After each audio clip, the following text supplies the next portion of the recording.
This is Mossberg 590 Shockwave versus Mossberg Maverick 88 Cruiser. A comparison. Let's hit the range.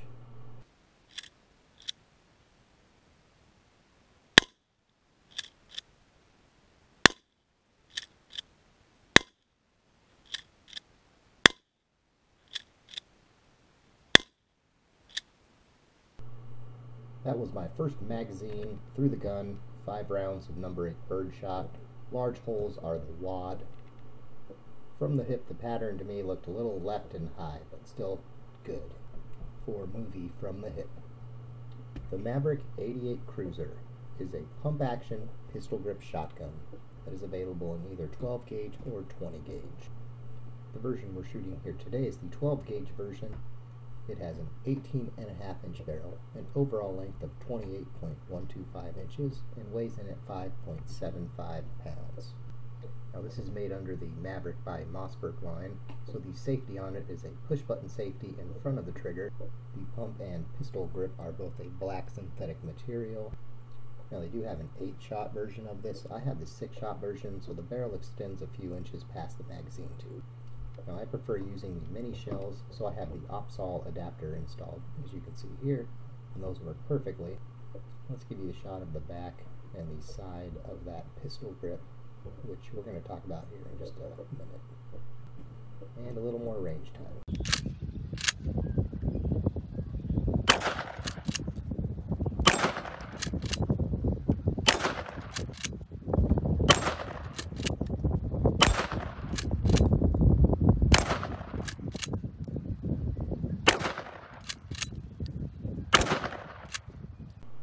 The Mossberg 590 Shockwave is a pistol grip firearm that uses their pump action based on their popular 500 series of shotguns.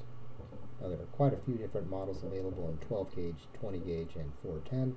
The one we're shooting today is the basic 590 model chambered in 12 gauge.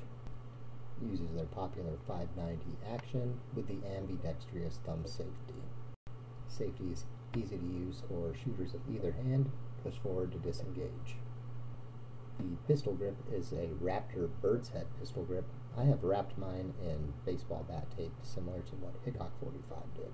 The pump is a black synthetic material that includes a strap. It comes with what I would call standard shotgun sights, that gold just bead on the front. Now in this one I also have the Opsol adapter installed. I pretty much exclusively shoot mini shells out of this one. And since I call it my Mall Ninja Fun Gun, might as well show you the fancy case I have for it. Now how about a little more range time? Okay, these should be staggered. So they are birdshot, mini shell, birdshot, mini slug, birdshot, mini slug, birdshot, mini slug. And I'm going to start at the left target and move right, and I'm going to try to hit the water bottle with like the 3rd or the 4th one. Here we go.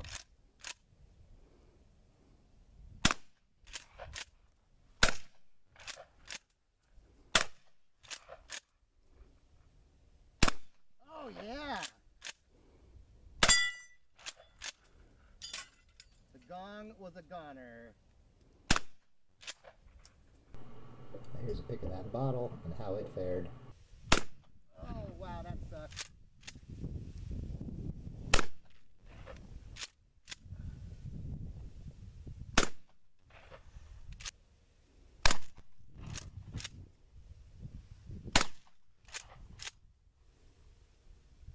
See if I can hit the gong maybe.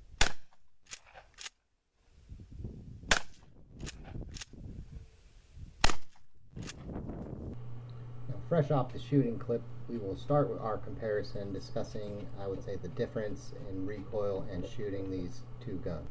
Now both of these have a capacity of 5+1. When using mini shells, for me that capacity goes up to 8+1. It makes you feel a lot more like you're in a John Woo film.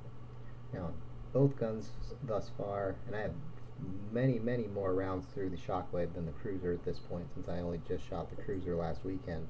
But thus far, both guns have performed flawlessly with both full-size shells and the mini shells when using the Opsol adapter. Now the size and capacity of these guns, I think, make them very formidable packages for the size that they are, and they are certainly capable of much more accurate shooting than what I can do with them. Now, as far as the cruiser goes, right off the bat, from my very first shot, I was right on from the hip shooting with this gun, which actually surprised me a bit, because with the Shockwave, I can't hit anything from the hip unless someone guides me in. Now this is, I'm going to call it a budget shotgun, and the pistol grip on it I think fits that. It does work, but it's built more for economy than comfort. I think it's actually an unpleasant pistol grip, and even to hold, it kind of rubs my thumb knuckle uncomfortably, and shooting it, it's just uncomfortable to hold under recoil.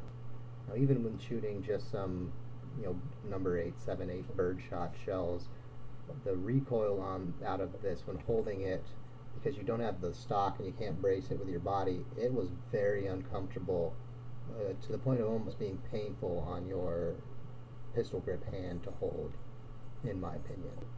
Now the flip side of that is most people would say this would be a home defense shotgun, not really say like a pleasure target shoot shotgun.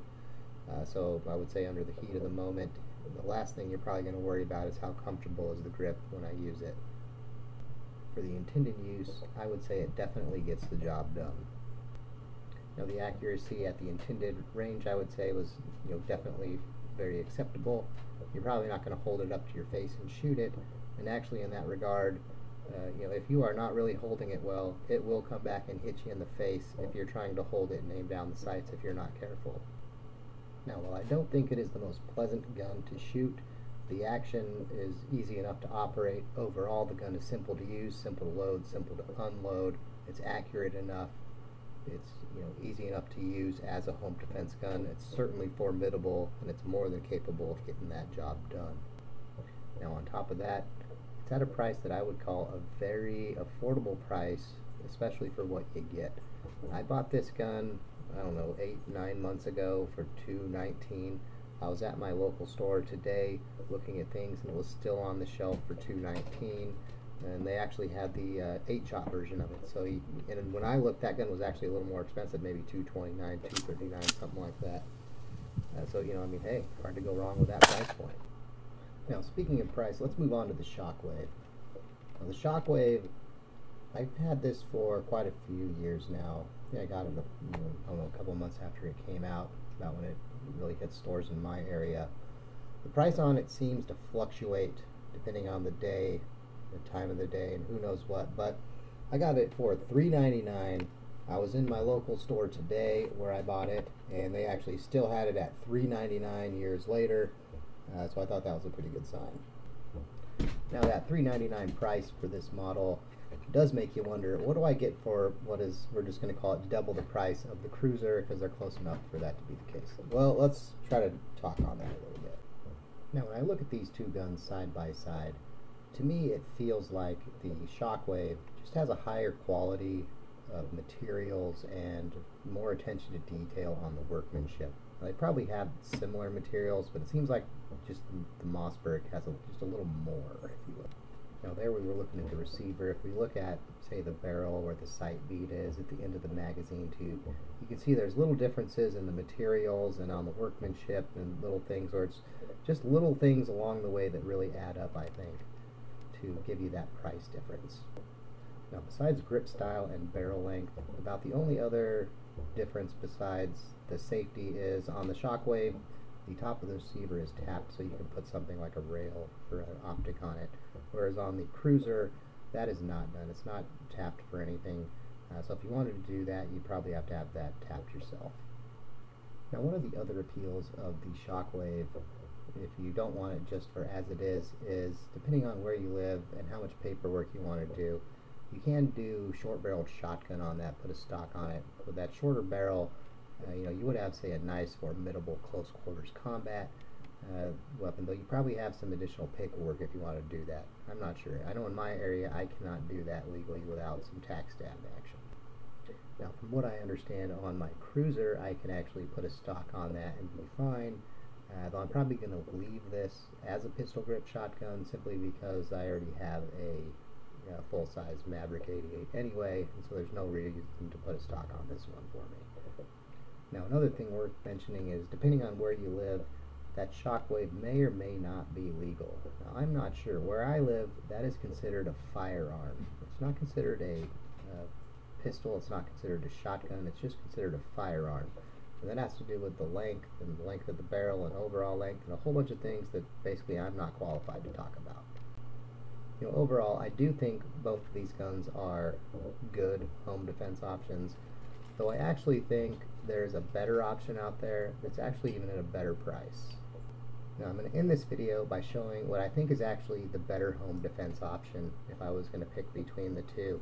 It's actually one of the two not listed. It's the Maverick 88, Mossberg by Maverick 88. It's based on their Mossberg 500 shotgun, 8-shot pump action shotgun.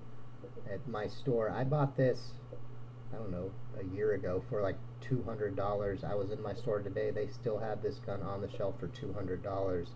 So not only is it the cheapest of the three, it has better capacity than the other two, and then you also have the added benefit of the stock that you can put against your body to brace, so that when you are shooting a full-size shell, you know, full-size birdshot, buckshot, slug, whatever, you can brace your body and absorb that recoil and actually better control the gun and get back on target faster, in my opinion. On the pistol grip ones, the pistol grip cruiser was very punishing on the hand. Now, the Raptor bird's head grip on the Shockwave, I don't think it is marketing speak when they say that lessens recoil. I do think it actually is more mild to shoot, though I can't shoot it for shit. So that difference doesn't really make a difference for me. I want something that I'm going to hit my target and be able to do so consistently. And I think pound for pound, dollar for dollar, the best option of the two is actually the third unmentioned one, this Mossberg Maverick 88. Now at this point you're probably thinking to yourself, how can the winner of this comparison not even be represented in the shooting contest portion? And you're right, it really wasn't represented at all other than this last still. Though I thought it was worth mentioning because, well, dollar for dollar, I think it's the best option out there between the three. I hope you found that useful, and as always, thanks for watching and have a good day.